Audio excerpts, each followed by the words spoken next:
Pwede na po bang umuwi?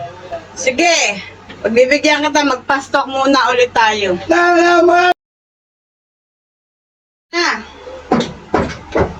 Oh, bakit? Pwede na po bang umuwi? Sige, pagbibigyan kita, magpa-stock muna ulit tayo. Na naman! Kaya nga ako pinalayas mo eh.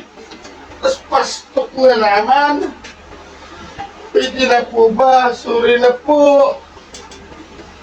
Sige, pa-stock ulit ha. Pastok na naman. Ano po yun?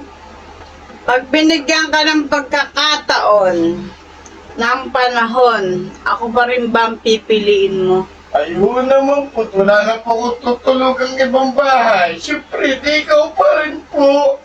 Boys, ganda ng sagot, abo. Na, pagpapapiliin ka, pera o ako? Ay, siyempre, di ikaw po. Aanin ko ba yung pira? Ikaw eh. Nasa yung pira, di ikaw talaga. Okay na, okay. May gusto ka bang balikan sa mga ex mo? Ay, wala na po. Wala po. Wala. Ikaw lang po. Ikaw nga po yung pinakasalan ko. Ikaw nga po yung binigyan ko ng maraming anak. Wala na ako ibang gustong balikan. Ikaw lang ngayon. Bukas. Ngayon. At magpakailanman po. Masaya ka na ba sa akin? Sobrang saya po. A few moments later. Okay. Maganda ba ako?